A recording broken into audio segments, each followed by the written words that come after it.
mueves conmigo, me muevo y te sigo, nos movemos todos. La abuela se mueve el vecino, también el amigo y alguno que otro. Tu cuerpo se mueve, sientes el latido, esto es divertido, te sientes tan vivo. Me muevo contigo, te mueves conmigo, me muevo y te sigo, nos movemos todos. Genacol, desarrollado en Canadá por los expertos en colágeno, se absorbe fácilmente, entregándote la movilidad y elasticidad que tu vida necesita. Muévete, muévete, mueve, muévete, muévete, mueve, muévete, muévete, mueve, muévete, muévete. Con Genacol, tu vida se mueve mejor.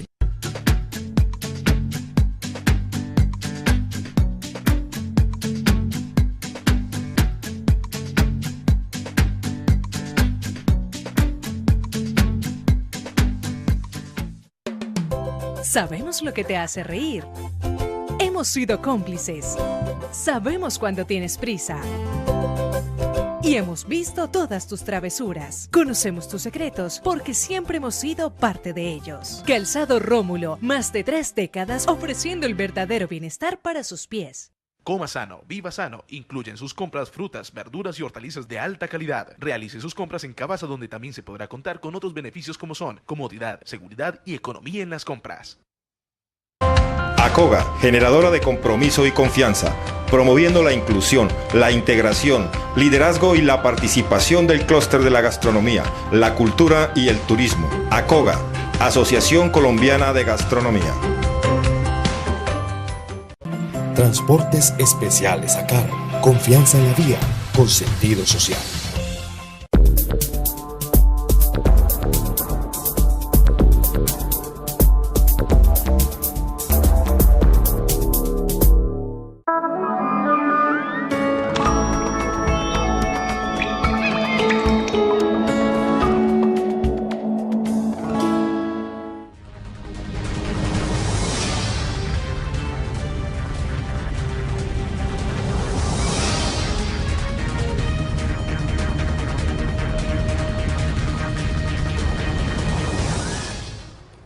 Amables televidentes, los saluda José Alberto Tejada Echeverri, presentándoles el programa institucional del Canal 2 informativo Nuestra Gente. Hoy estoy acompañado en el estudio por don Fernando David Murgueitio. Él fue alcalde de la ciudad de Yumbo, del municipio vecino a Cali, en el cuatrenio anterior y actualmente se está preparando en la Universidad de los Andes o en la Universidad ESAP. Estoy cursando una maestría en la ICESI. En la ICESI, con vista a sus próximas aspiraciones al Senado de la República para la legislatura que comienza en el año 2019. A él lo saludamos y le agradecemos por aceptar nuestra invitación al programa. Muchas gracias, José Alberto y a Gustavo, por la invitación. Muchas gracias por este espacio. Un saludo especial a todos los que nos están viendo y escuchando en este momento. Es importante esos espacios de comunicación, de información con la comunidad y bueno, estoy muy agradecido y honrado por poderlos acompañar hoy en este programa. Muy bien, y también está don Gustavo Muñoz Sinisterra, él es el presidente del gremio de empresarios vallecaucanos Grupo Multisectorial. Buenos días José Alberto, buenos días Fernando y buenos días a los televidentes que nos acompañan cada lunes en este programa. Muy bien. Pues aprovechando que tenemos a un dirigente vallecaucano que ya ha hecho el ejercicio de gobernar una ciudad como Yumbo, pues queremos aprovechar para tocar temas de interés de nivel nacional como de nivel regional y nivel local. Yo comienzo con el tema de región que hoy está anunciado en las noticias. El anuncio que el Hospital Universitario del Valle va a Ley 550. Eso ya es una decisión, ya la Secretaría de Salud Departamental así lo ha hecho saber, ya se reunió con la Superintendencia de Salud y creo que en esta misma semana esto estará convirtiéndose en una realidad. Entrar a Ley 550, como en efecto lo ha estado y lo está el departamento, no significa necesariamente la muerte, significa cuidados intensivos, entrar a cuidados intensivos. entrar a poner en orden las finanzas de la casa desde el punto de vista de los acreedores, de los gastos de nómina y de servicios que se tienen pendientes y causados, y un poco hacerle una reingeniería al futuro del hospital.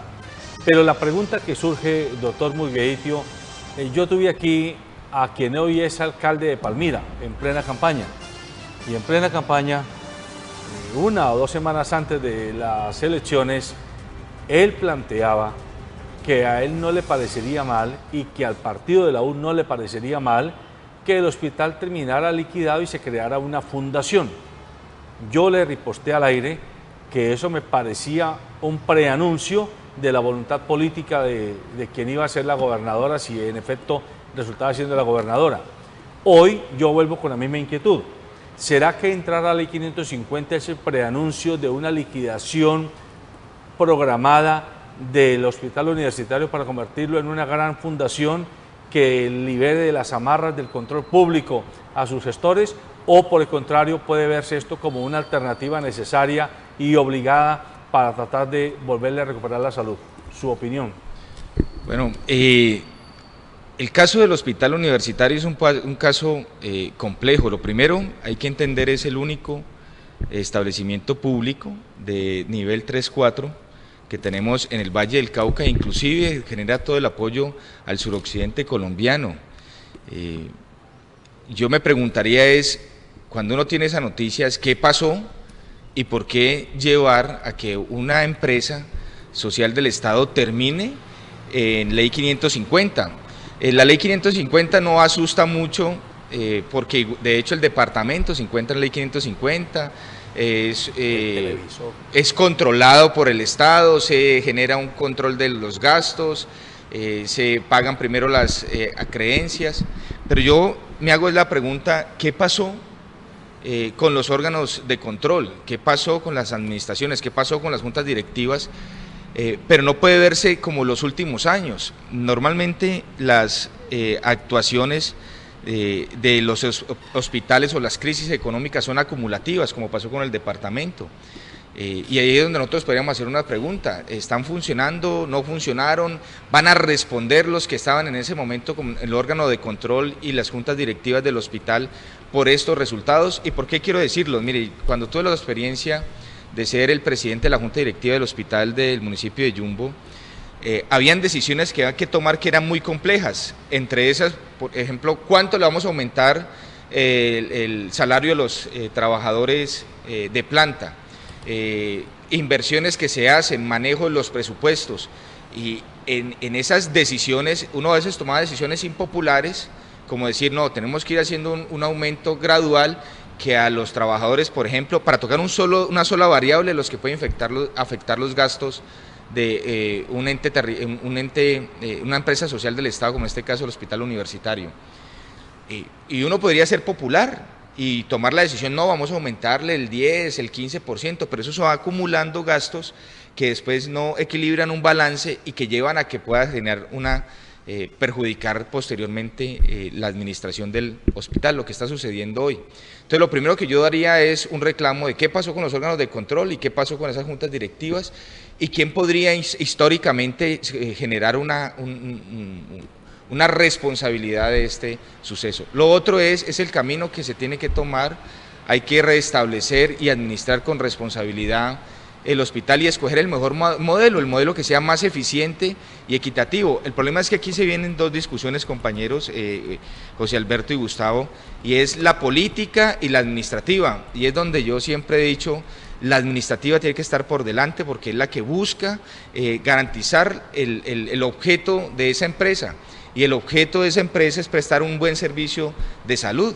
Nosotros no podemos entonces dejarlo al peso de las decisiones políticas. Entonces, si el gerente que está en ese momento no tiene buena relación con los políticos, puede ser que esté administrando bien, y los políticos empiezan a generar la presión mediática, pública, para que se afecte el funcionamiento de ese gerente, entonces empieza a tomarse las malas decisiones.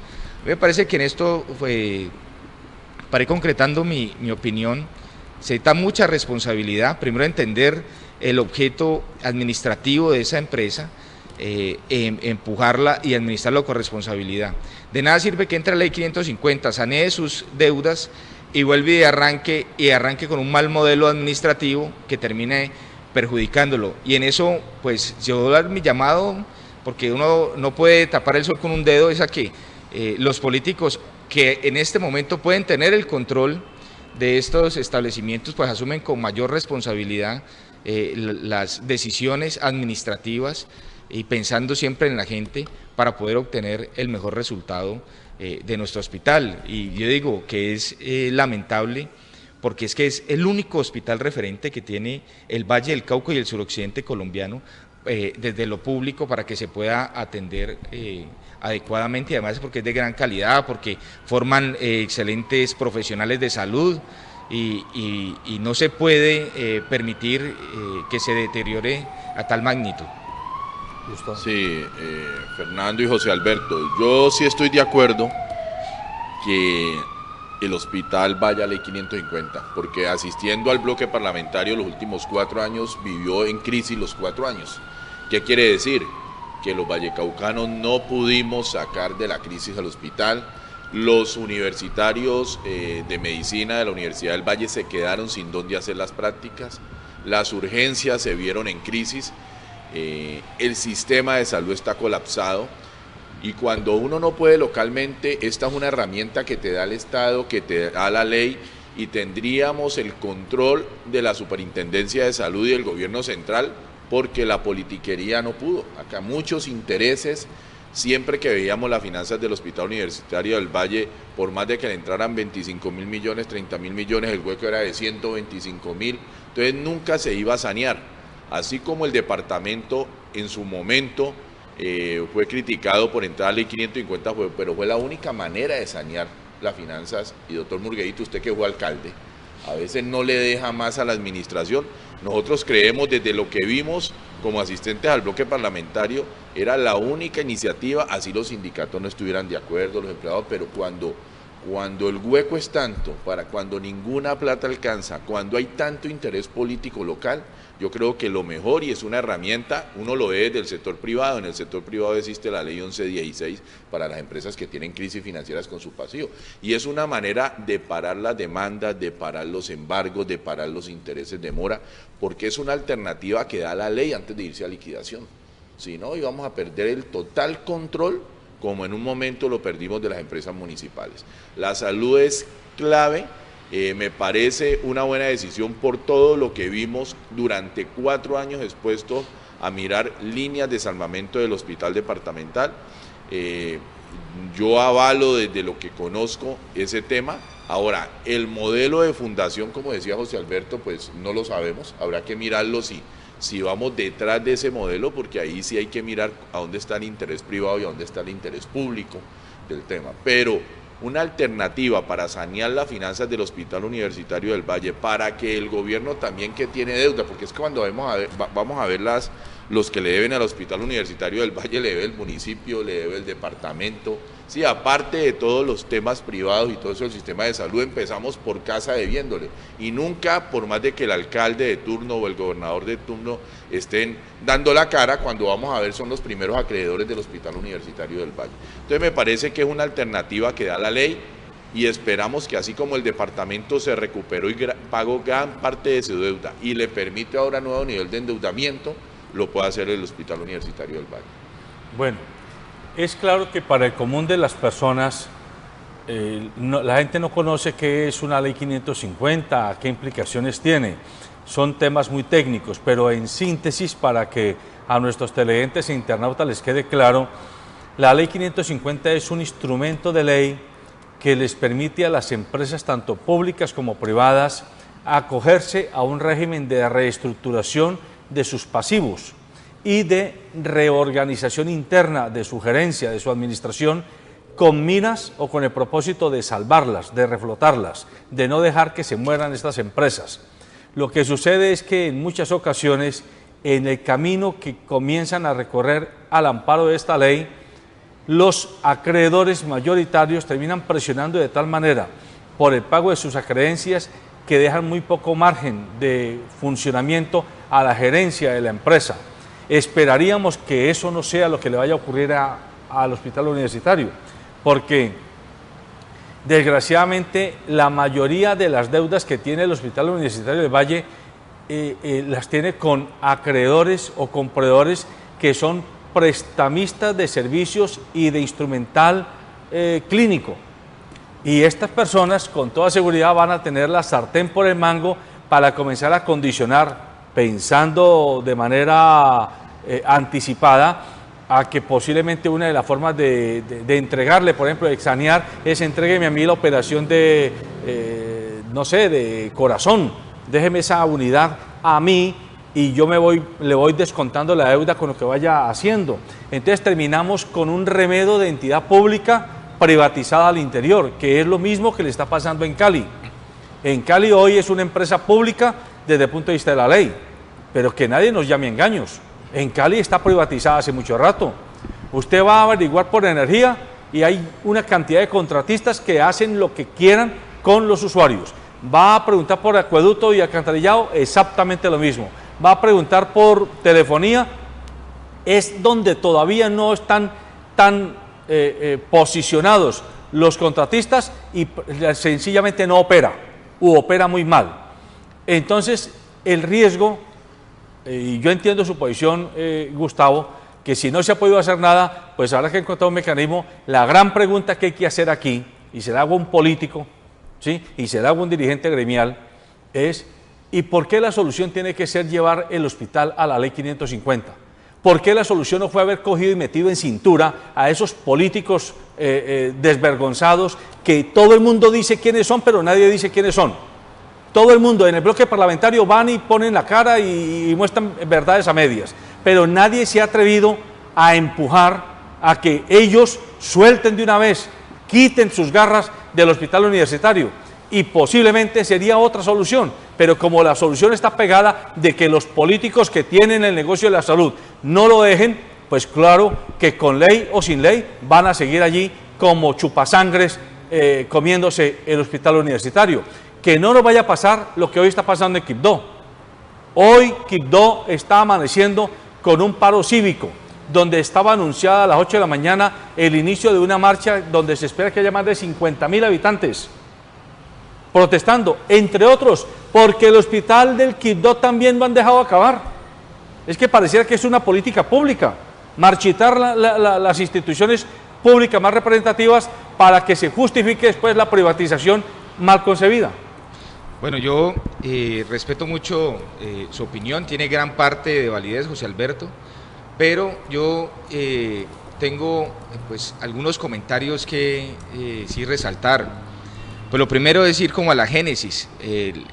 Hoy las empresas sociales del Estado están siendo víctimas de una ley, que es la Ley de Seguridad Social de nuestro país, o la Ley de Salud, que se ha buscado en diferentes formas y en diferentes momentos reformarla. Nosotros no podemos olvidar que el sistema de salud, y yo quiero hacer esta claridad, el sistema de salud es un modelo que es valioso y es importante y es garantista para los usuarios. Lastimosamente la aplicación de ese modelo en Colombia por todos los actores, por los efectos de la corrupción, del clientelismo y demás, pues han deformado el modelo que hoy obliga inclusive a tener que llevar a una reforma urgente. La primera pregunta es ¿qué pasa en el Congreso de la República? Para la reforma, ¿qué pasa con la voluntad del presidente? Porque sí está bien la concentración en el proceso de paz, pero no podemos olvidar que estos problemas que son tan delicados, uno tener que encontrarse familias donde sus seres queridos han muerto simplemente por negligencia, porque no había un elemento, porque no había un medicamento, porque no había cómo hacerle un procedimiento. Y uno dice, ¿eso qué genera? Eso genera resentimiento, genera rabia, genera violencia. Y eso empieza a generar destrucciones inclusive de las familias y empieza a generar el caos. Cuando yo pienso integralmente en el país, es importante el acto de paz que se está haciendo por parte de las FARC.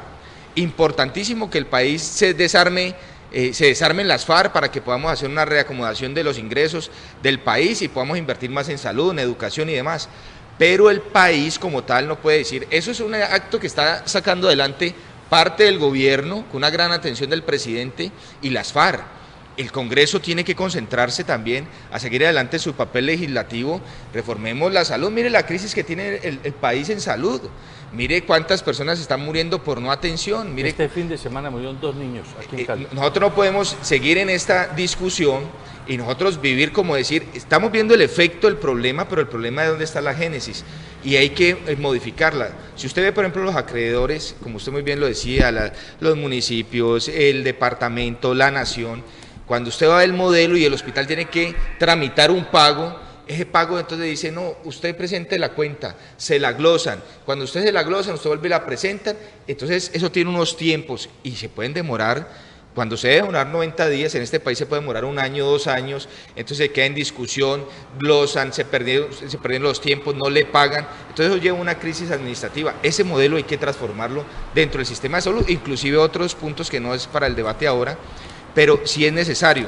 Cuando hablamos del negocio de la salud como tal, también tenemos que pensar, y yo estoy de acuerdo en el sentido de que las empresas tienen que buscar cómo regular sus costos. Si yo tengo unos costos fijos muy altos, pues obviamente los debo llevar a los populares costos variables para que sea estable financieramente el Estado. Entonces voy a dar un ejemplo.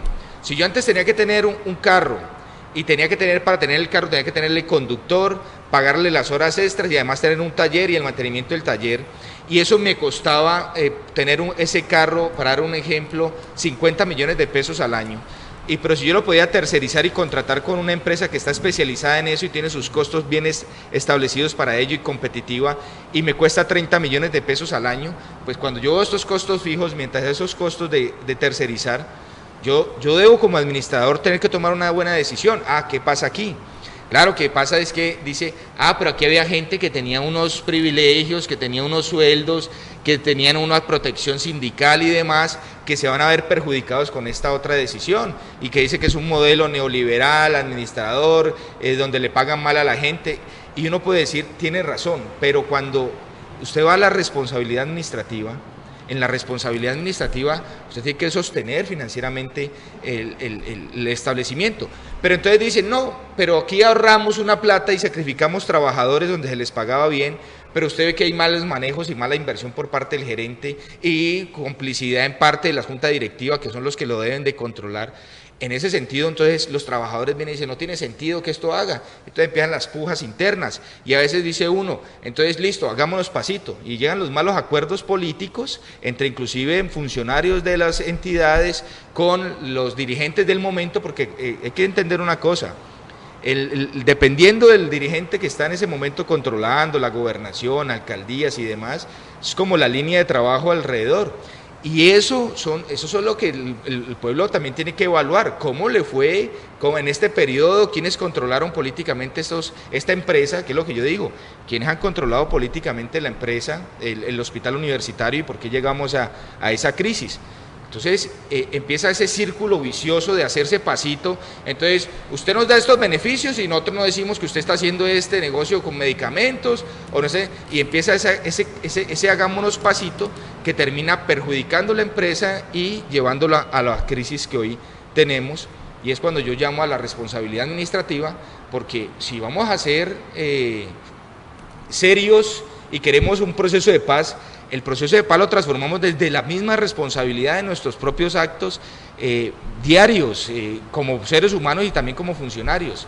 Y es donde yo les digo, no solamente es culpa de los políticos, tienen responsabilidad, y ahí es donde la población y la comunidad y los electores tienen que ver, porque es que hay una diferencia, y perdonen que yo les diga esto, entre ser usted un administrador popular y que sea alegre o que hacer responsable. A veces tiene que tomar decisiones, digo, yo no quiero pelear con el sindicato, entonces yo no voy a tomar esa decisión porque es que me generan paros.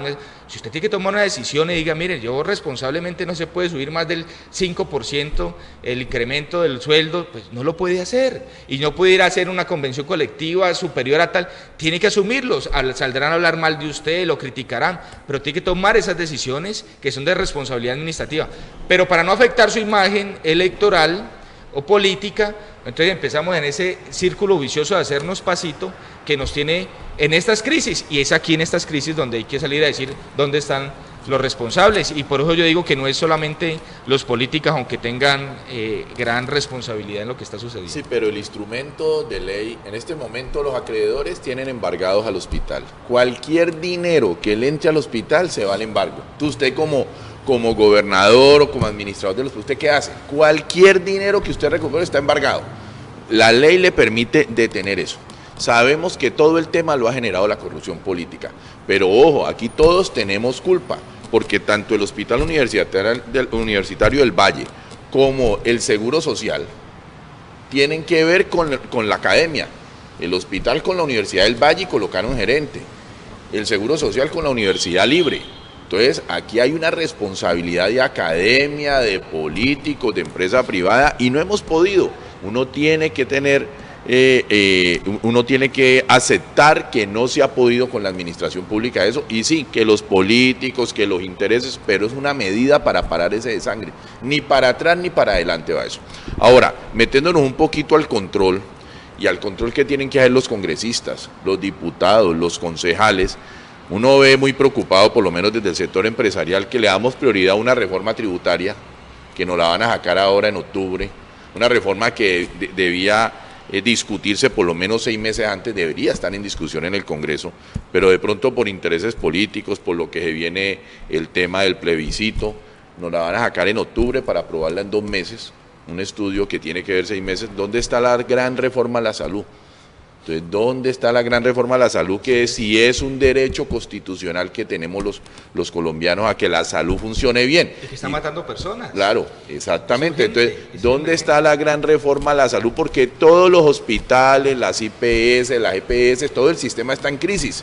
Debería ser una preocupación y debería estar el tema, y venimos hablándolo de hace 2 años. Pero ¿por qué los congresistas no han hecho control político al ministro de la Salud? En el tema del Congreso uno ve que los temas se llevan, se evidencian. Cada vez los colombianos estamos más pendientes de las sesiones del Congreso, pero ¿dónde está la gran reforma a la salud? Entonces, doctor Fernando, usted que está aspirando a ser senador, que ya fue alcalde, ¿qué pasa? ¿Por qué aquí todo el mundo se acomoda y nadie habla? La gente se sigue muriendo, los hospitales se siguen cerrando, la crisis del Chocó. ¿Y dónde está la gran reforma a la salud? Sí, pero antes de pedirle que responda, déjeme introducir otro tema, porque recuerde, Gustavo, que estamos frente a un dirigente político del Valle. Ajá. Y la idea es, ¿por qué no tantearle a él cuál es como su visión de estadista? Porque al final de cuentas, de estadista y de legislador. Estadista en cuanto a que esté trabajando en el sector ejecutivo. En este caso ya fue alcalde de Yumbo. Mañana podría ser alcalde de otra ciudad, o funcionario del ministerio, de un ministerio, y allí tendría que sacar a relucir su capacidad ejecutiva. Legislativa, si es que aspira a la Asamblea, o aspira al Consejo, o aspira al Congreso de la República, como es el caso. Necesitamos conocer qué podemos esperar de alguien que aspira a llegar allá donde se cocinan las leyes que finalmente después comienzan a ordenar o a desordenar la vida colectiva de los nacionales en los más diversos temas: salud, educación, empresa, medio ambiente y demás. Quiero poner otro tema sobre la mesa. Pedro Medellín Torres, columnista del periódico El País, también tiene una columna muy interesante, y esto se lo digo porque sé que usted está liderando un proyecto, algo así como de 1 millón de árboles. Sí, señor, así es. Exactamente. Pedro Medellín Torres está planteando que en Colombia no se puede seguir inventando la rueda, que esta señora Salud Hernández la semana pasada en el periódico El Tiempo denunció cómo se habían tirado por la alcantarilla más de 10.000 o de 15.000 millones de pesos en un contrato que le dieron a unas firmas para reforestar los ríos Mocoa y Putumayo, pero las condiciones técnicas para reforestar como estaba planteado no se daban, luego eso fracasó. Pero hace un comentario más complicado que toca con el Valle, y es que aquí en el Valle del Cauca, en el gobierno anterior de Weimar Delgado, se contrató con la Fundación Universidad del Valle un programa para hortofrutícola por más de 10.500 millones de pesos que no ha dado ningún resultado. Todavía no hay nada tangible, nada concreto. Para hacer referencia a que estos programas fracasan porque se llenan de un poco de expertos que saben mucho en PowerPoint y en televisión y en internet, pero allá en el terreno donde está el campesino saben poco, pero son los que imponen las diversas programas.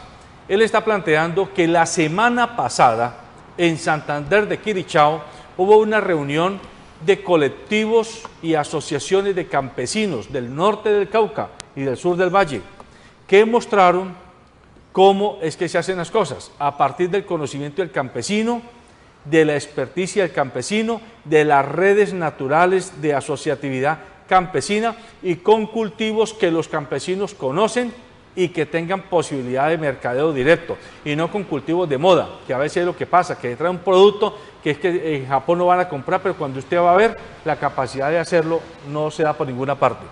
Entonces, este es un tema que va unido a reforestación, a diversificación agrícola y va unido al tema del agua. Y la gobernadora del Valle este fin de semana anunció que van a hacer inversión, sobre todo en el centro y norte del Valle, en pozos profundos, porque definitivamente no hay agua en muchos municipios del departamento. Denos su planteamiento frente a estos tópicos, porque estamos hablando de realidades del departamento. Bueno, lo primero es entender una cosa. Lastimosamente, cada vez que hay un cambio de gobierno, llega un nuevo gobierno y corta todos los procesos que se venían de los gobiernos anteriores. Y así usted tenga un programa que sea exitoso, si el programa usted lo corta, pues obviamente no alcanza los resultados. Y es donde viene la responsabilidad administrativa. Cuando un administrador asume un ente territorial, gobernación o municipio, inclusive la presidencia, sabe que tiene un tiempo. Usted va a ser gobernador, va a ser alcalde, tiene 4 años y tiene un presupuesto. ¿Qué puede hacer usted en estos 4 años?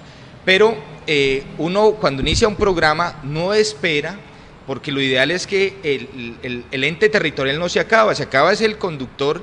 Para dar un ejemplo, el conductor del bus cambia de conductor, mas el bus no se acaba. Lastimosamente hay gente que cambia drásticamente las rutas y hace que los proyectos no se terminen, o a veces, podría decir yo, lo hacen voluntariamente simplemente para hacer quedar mal el gobierno anterior. Entonces, si usted, por ejemplo, tiene una obra, le falta nada para terminar la obra, una obra de 10.000 millones, y le falta 500 millones de pesos para que quede funcional, la frena para decir, mira, ahí tiene un elefante blanco, se robó la plata, no hizo las cosas, y eso a veces pasa. En estos programas, cuando son programas agrícolas, a mí me parece que ahí es donde viene la responsabilidad de la nación, y la nación que es transversal, debe de generar una continuidad que permita y un blindaje desde la misma Dirección Nacional de Planeación que le permita a los entes territoriales blindar esos procesos para que sean a futuro. Mire, yo tuve la oportunidad de conocer varios modelos y varios países. Cuando usted ve los alemanes, por ejemplo, los alemanes montan un programa y el programa va hasta el 2017 y lo hacen con toda su corporación, incluyendo el consejo. Vamos a hablar de un municipio que conocí que fue Bocholt en Alemania.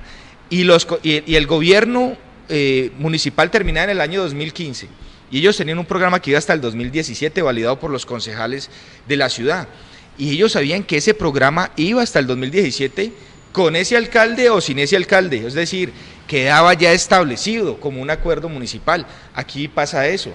Y aquí hay programas que se pueden hacer, sino que lastimosamente hay dirigentes de entes territoriales que llegan y mochan los procesos y no se ven los resultados. Y pese a las inversiones tan altas, como usted decía, en el plan hortifrutícola que se impulsó en el gobierno anterior, yo no sé ni lo conozco a profundidad, pero sí conozco de procesos que a veces se ven frustrados porque cambian las políticas del momento. Y frente al tema de responsabilidad ambiental, mire, nosotros ahora estamos llegando a la reserva de la reserva, es decir, estamos rompiendo la alcancía. En las malas administraciones, las malas responsabilidades o las visiones de asumir los temas ambientales de nuestro valle, pues mire que hemos permitido la deforestación. Cuando uno permite la deforestación, ¿qué hace? Es que los árboles son los tanques naturales del ecosistema. Entonces, si no hay árboles, así hayan lluvias, uno dice, vienen las lluvias, van a volver a crecer los niveles del río. No va a crecer, porque el nivel del río crece porque esos tanques naturales que son los árboles se encargan de estar liberando el agua y mantener el nivel de los ríos. Pero como ha habido tantos incendios forestales, como hemos permitido que deforesten y que talen, que invadan, que acaben para la ganadería o para... Entonces ya no tenemos bosque. Así llueva, pues no vamos a tener agua, porque el agua se va. Entonces estamos recurriendo ¿a qué? A los pozos profundos, a la romper la alcancía. Eso eran las reservas para las crisis. Uno dice, qué triste que pase esto. Aquí hace más de 20 años se conformó en el Valle del Cauca una corporación que se denominó Corpo Cuenca, en un mismo efecto de un fenómeno del Niño. Y dijimos, van a conformarlo para generar un efecto positivo a recuperar las cuencas. La pregunta es, ¿dónde están las cuencas recuperadas? ¿Cuántas se han recuperado? ¿Cuál es el plan?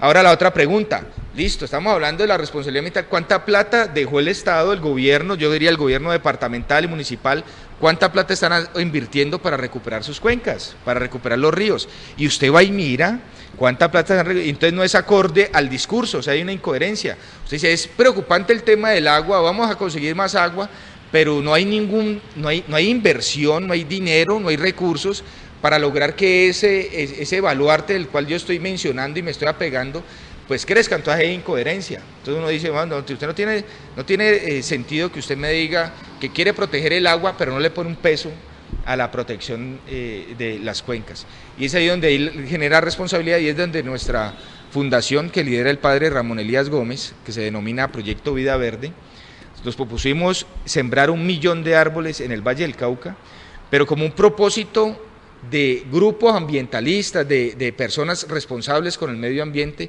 no por un tema político. Sembrar 1 millón de árboles en el Valle del Cauca se puede demorar 10 años. Si sembramos más de 2.000 árboles semanales, y eso obviamente se genera una estrategia que se puede conseguir. Pero usted tener el vivero, todo eso tiene un tramaje complejo para lograr consolidarlo. Pero ¿qué estamos buscando? Es recuperar. Cuando la gente dice, miren la importancia de un árbol que da oxígeno, que le da alimento a la fauna, que mejora los paisajes, que mejora el entorno, el calentamiento global. Nosotros lo sabemos, pero a la gente el tema del medio ambiente, cuando usted le pone la crisis de salud, cuando usted ve que su familiar se está muriendo, el tema del medio ambiente, como usted no tiene la crisis en este momento así agobiante, lo concentra con las otras crisis, el pagar el arrendamiento, el pagar el colegio, el comprar los útiles a los niños. Entonces la gente está pensando más en el tema económico y perdemos la responsabilidad ambiental, que es responsabilidad de los administradores en no olvidarse de ellos y seguir generando ese proceso. Si usted ve el color chocolate de los ríos, ese color chocolate de los ríos es toda esa capa vegetal que se está lavando, y obviamente esa erosión que va a generar a futuro mayores inundaciones, menos posibilidades de protección ambiental y toda la crisis que estamos viendo. Antes de darle la palabra a Gustavo con la venia de él, pero esa iniciativa del 1 millón de árboles, ¿en qué punto está? O sea, ¿ya han sembrado árboles? Sí, ya nosotros hemos logrado distribuir 30.000 árboles, entre los que hemos sembrado nosotros directamente y los que ha sembrado la comunidad, diferentes actores de la comunidad. Ya hemos logrado la distribución de más de 30.000 árboles, desde un vivero pequeño, artesanal que teníamos, ya el propósito creció, estamos haciendo todo el proceso con el ICA, para poder tener el vivero registrado, no certificado porque aquí no se certifican todavía, pero sí registrado para garantizar que los elementos vegetales que se están sembrando en el Valle del Cauca por parte nuestra, pues estén debidamente avalados por la autoridad y que el beneficio que vayan a entregar a futuro sea el adecuado. Nos interesan los árboles frutales en concreto, ¿por qué? Uno, son árboles, van a generar todo el proceso de producción de oxígeno y demás, pero aquí hay unos seres que nadie protege, que son nuestra fauna. Entonces, los animales silvestres, ¿quién los protege? Las arborizaciones naturales o el crecimiento natural de los bosques, ¿por qué se da? Porque el pájaro con sus patas o el animal cuando se come sus semillas va y camina y va diseminando las semillas. En la medida que nosotros le hemos quitado el agua a los ríos, porque usted ve que ahí todos los ríos están secos, y perdónenme lo que voy a decir, pero en eso tienen mucha responsabilidad los ingenios, todos los ríos secos, entonces ¿qué hacen los animalitos? Se van cada vez más, se van cerrando sus espacios donde haya agua y se van limitando a ciertos sectores, entonces la diseminación natural de árboles y de plantas no se está dando porque no hay quien la haga. Si no lo hacemos los humanos, porque estamos en el monocultivo, pues obviamente no vamos a poder que eso se dé.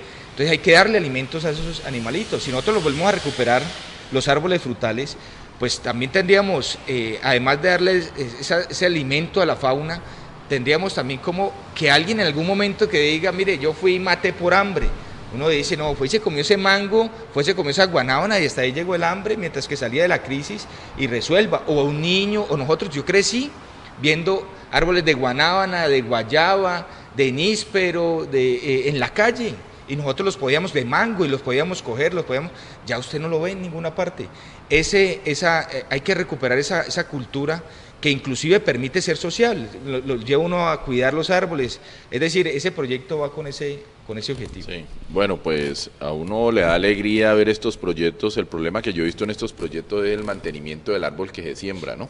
Porque normalmente uno escucha al DACMA con un poco de proyectos que uno ve muchos políticos, pues porque salen a sembrar, dicen que 3.000 árboles, uno no ve más de 1.000 sembrados, y el problema es que el 10% es el que sobrevive al primer año, porque nunca le hacen el mantenimiento para que el árbol sobreviva, y me imagino que ustedes han pensado en eso, pero eso es lo que yo he escuchado de la gente que sabe del tema. O sea, no hay tampoco un plan ni recursos para ese arbolito que se sembró y se protege, después no pase la carretilla, no pase el caballo, no pase la pelota de fútbol por ahí, y hasta ahí llegó el árbol. Creo que hay un déficit tremendo, porque creo que la estadística dice que deben haber 3 árboles por ciudadano, y hay 3 ciudadanos por árbol. Es al contrario. Y hay una estadística que nos dice que para recuperar el mínimo ambiental que se requiere, cada ser humano debe sembrar 21 árboles. Cada persona deberíamos Pero esto sembrar debería 21 árboles. En los colegios, para en las recuperar. universidades, en las juntas de acción comunal, en la familia, debería trabajarse en un tema cultural, de que cada familia mínimo por año o cada casa siembre un árbol y lo mantenga por lo menos para garantizar que el árbol va a sobrevivir. El otro tema que le preocupa a uno, porque todo lo último recae, los ciudadanos pagamos impuestos y se supone que esos impuestos es para crear los organismos de control y sostener al Estado para que dé unas condiciones. Entonces uno no entiende cómo los planes de desarrollo, que cada que se elige un nuevo alcalde, un nuevo gobernador, se demoran 4 o 5 meses en presentar el plan de desarrollo o al Consejo o a la Asamblea. Y esos planes de desarrollo vienen y los cambia, o cambia el rumbo cada alcalde o gobernante, como tú decías. Entonces, no entiendo por qué, si los periodos de los consejos y las asambleas no son iguales a los del alcalde, son diferentes, no se mantienen. ¿Por qué cada administrador viene a colocar su sello y a desviar ciertos programas y a no continuar ciertos programas? Porque todo lo que nos está pasando, cada gobernante llega y, como tú dices, cambia la ruta, cambia el bus en vez de cambiar de chofer. Entonces, ¿qué pasa tú que estás en la política y quieres seguir en la política? ¿Qué vamos a hacer nosotros los ciudadanos, donde nosotros aportamos unos dineros para que esos organismos de control ejerzan su control y no dejen desviar, que cambie el motorista, pero que el plan de desarrollo continúe?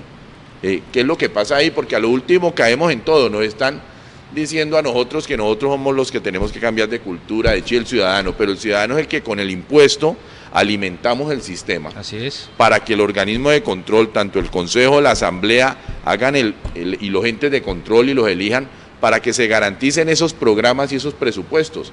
¿Qué vamos a hacer nosotros ahora que estamos ante nuevos dirigentes vallecaucanos? ¿Qué vamos a hacer para que eso funcione? Porque al último todo recae en eso, la corrupción y todo eso, es que los organismos de control no están haciendo su papel. ¿Cómo hacemos para que no cambie el motorista?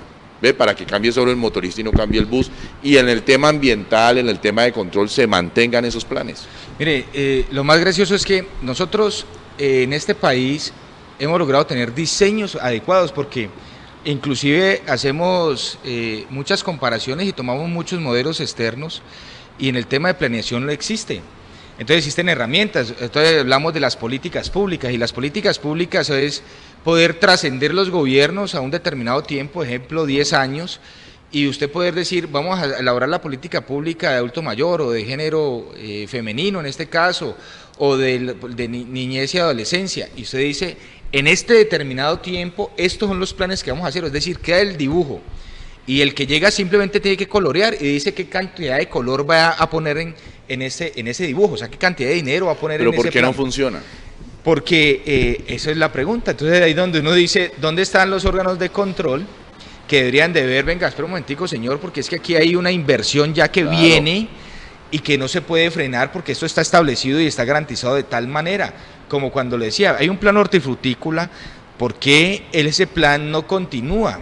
Había un plan que costaba 40.000 millones, se invirtieron los primeros 10.000 millones, ¿qué pasó con el restante? Claro. Porque es que es exitoso cuando se ejecutan los 40.000, no cuando se inicia. Es como cuando usted hace una obra pública en un escenario deportivo y usted lo deja sin servicios públicos, pues se le queda allí sin funcionar hasta que usted lo deba terminar. Existen las herramientas, el problema es que hay que buscar mayor control ciudadano y es de ahí donde viene el tema. Tantas dificultades hace que la gente se aleje de lo público, no le genere interés y es ahí donde se enquilosa todos los malos manejos y las malas administraciones. Y tú, José Alberto, que nombraste lo del Chocó, entonces pasa lo del Chocó, ya la sociedad civil se está cansando de tanto cuento y está diciendo, nosotros elegimos unos representantes para que hagan control, pero tampoco pasa nada y le está tocando a la sociedad civil empoderarse y salir a reclamar de que el sistema no funciona con sus propios recursos. Claro, y mire, en su respuesta, doctor Mugueitio, estaría lo que podría ser uno de sus ejes de campaña, pues diciéndolo yo de manera atrevida con respecto a su plan, de jefe de campaña, digo yo que sería muy bueno que un aspirante al Senado nos dijera a los vallecaucanos que su compromiso está en jugar a que, por ejemplo, el método de elección y de designación de los contralores, de los personeros, de los procuradores, salga de esa manguala en donde yo te elijo, tú me eliges, yo te elijo, tú no me vas a investigar, porque acuérdate, yo te elegí. Entonces, ¿qué autonomía tiene un contralor para meterle el dedo y meter la mano en una cantidad de contratos mal habidos? ¿Qué autonomía tiene un procurador para ir a hacerle seguimiento disciplinario a un político que él fue el que lo nombró? O lo mismo pasa con los municipios, los departamentos y a nivel nacional. Si esa fuera, por ejemplo, una bandera de campaña, que no se quede en bandera de campaña, sino en propósito real de legislación, sería muy interesante, porque aquí nosotros lo que necesitamos es que hayan instituciones y personas autónomas al poder político, pero que tengan dientes para meterle la mano al poder político. Ese es el problema que hay. Así es, ustedes se dieron cuenta y todos escuchamos sobre la propuesta de la reforma del equilibrio de poderes, y que tiene todo el traspiés y que no ha podido avanzar y demás. Es decir, y yo haría esta reflexión con todo respeto, Gustavo y José, si nosotros queremos realmente la paz en este país, tenemos que acabar con las injusticias y el abuso del poder. Yo cuando veo la génesis, porque he tenido oportunidad de hablar con diferentes actores, cuando usted ve la génesis de la violencia y uno dice, bueno, vamos a la génesis de la violencia actual, que por lo cual están negociando en La Habana, después de la muerte de Gaitán empiezan las luchas y la pelea y la reacción de los liberales porque le mataron su líder y empiezan a asesinar conservadores. Los conservadores tenían que defenderse, defensa propia, y organizaron con el ejército y algunos grupos paralelos y empezaron a matar liberales. Y entre ese matar liberales fueron y tocaron muchos liberales que les tocó que esconderse en las montañas y conformar guerrillas para defenderse. O sea, pero mire que generó, si usted ve cada actor tiene razón de por qué todos se están defendiendo. Pero ¿qué generó eso? El abuso del poder. Entonces, cuando ya la guerrilla se quistó, salieron guerrilleros a abusar del poder, que obligó que se conformaran paramilitares porque le estaban matando, porque estaban extorsionando, porque... Entonces, esa génesis del abuso del poder tenemos que llevarla a la realidad nuestra administrativa y política. La pregunta es cuándo el Congreso y los que puedan llegar a estos espacios vamos a tomar esas decisiones de decir, bueno, vamos a ser claros con el país, vamos a tener un compromiso real y vamos a acabar eso que genera violencia, porque es que lo que genera violencia es la desigualdad y las injusticias y los abusos del poder. Entonces no podemos nosotros estar eligiendo órganos de control donde sabemos que hay ese juego, esa puerta giratoria que tanto se ha hecho y que ha hecho la ley, echa la trampa. Tenemos que acabar ese juego. Pero Fernando, usted que fue alcalde, que tuvo relaciones con el Consejo, que tuvo los entes de control y ahora que quiere seguir en la política y que el Valle necesita nuevo liderazgo, porque es preocupante cuando las otras zonas dicen yo tengo este presidenciable, y todo eso, y nosotros volteamos a mirar y cuáles son nuestros presidenciables. ¿Qué le propone usted como nuevo actor político, ese nuevo liderazgo del Vallecaucano, para saber qué propone usted para saber para que esos entes de control funcionen? Bueno, lo primero que hay que hacer es lograr que el Congreso de la República entienda ese mensaje y que los políticos suelten el poder. ¿Qué quiero decir con esto? Mire, nosotros tenemos que dejar el temor, es decir, cuando se habla del poder, es poder controlar que quien me pueda hacer daño, yo pueda tener control sobre él también para que no me haga daño y poder seguir en mi actividad sin problema. Es como cuando uno no tiene confianza. Yo diría, hay que empezar a decirles, hombre, vamos a tener confianza en nuestro país y empecemos a cambiar las instituciones. Y para poder cambiar las instituciones hay que cambiar la misma génesis de todas las dinámicas que se están generando. Porque, como usted mismo lo decía, a este que yo nombro es el que después me tiene que controlar. Claro. Y cómo me va a controlar si yo después lo nombro, cómo me meto con él, si es el que yo puedo hacer. Yo le puedo decir, hoy yo soy objeto disciplinable por 20 años, y yo me pongo a hablar mal de la Procuraduría y de la Contraloría. Uno tiene que tener cuidado, la Fiscalía, porque a usted, si quieren voluntariamente, o si a alguien le cae mal, lo pueden terminar fregando, porque es que tienen las herramientas para poderlo hacer. Y uno está en ese chantaje permanentemente, entonces se cuida, evita la opinión.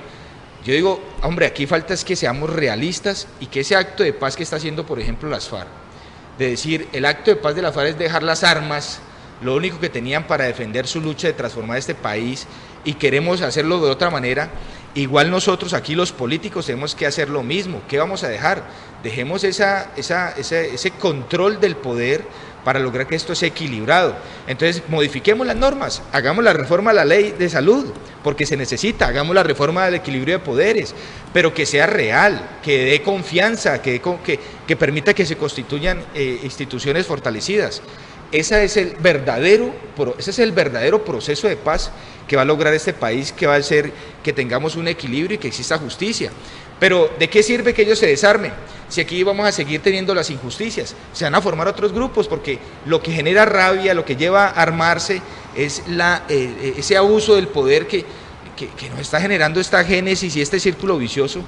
Y yo pienso que el primero que debe soltar las armas del poder, se podría decir así, es el mismo Congreso de la República, y en su dominio total de político y económico del país. Y bueno, cuando eso se dé, pues realmente vamos a pasar a construir una verdadera paz. Las instituciones no tienen la culpa, son las personas que están en las instituciones. Y los modelos que se aplican para controlarse. Definitivamente. Bueno, lamentablemente el tiempo se nos ha acabado, doctor Murgueitio.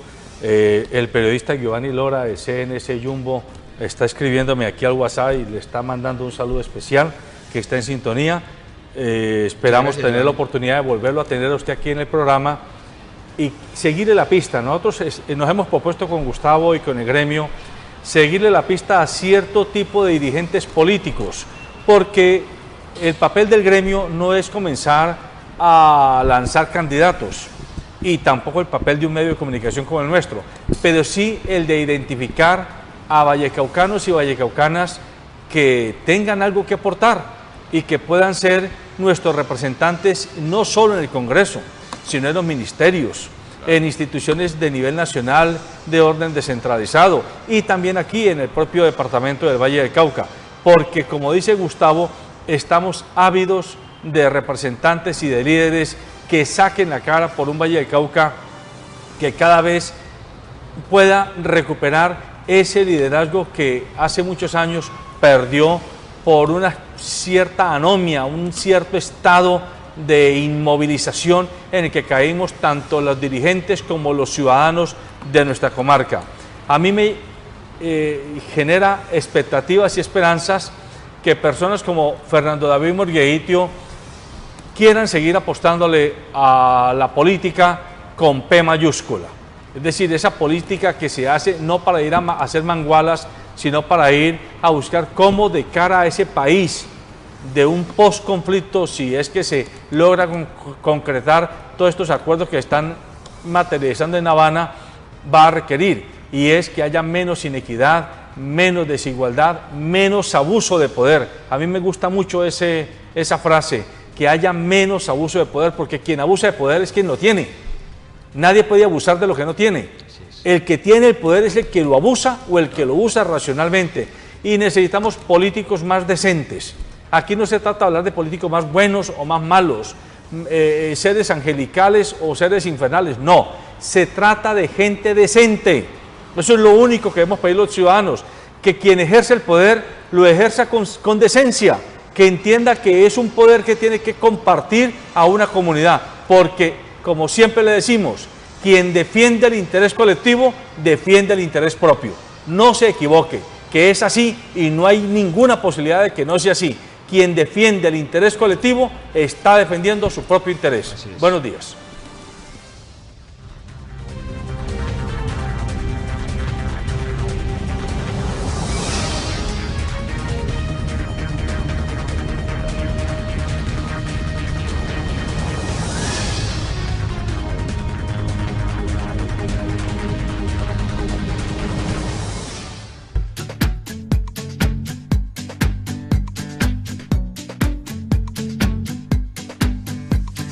Me muevo contigo, te mueves conmigo, me muevo y te sigo, nos movemos todos. La abuela se mueve el vecino, también el amigo y alguno que otro. Tu cuerpo se mueve, sientes el latido, esto es divertido, te sientes tan vivo. Me muevo contigo, te mueves conmigo, me muevo y te sigo, nos movemos todos. Genacol, desarrollado en Canadá por los expertos en colágeno, se absorbe fácilmente, entregándote la movilidad y elasticidad que tu vida necesita. Muévete, muévete, mueve, muévete, muévete, mueve, muévete, muévete, mueve, muévete, muévete. Con Genacol, tu vida se mueve mejor.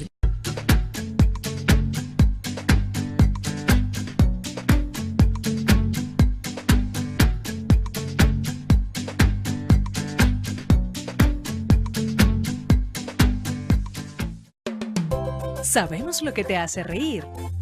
Hemos sido cómplices. Sabemos cuando tienes prisa.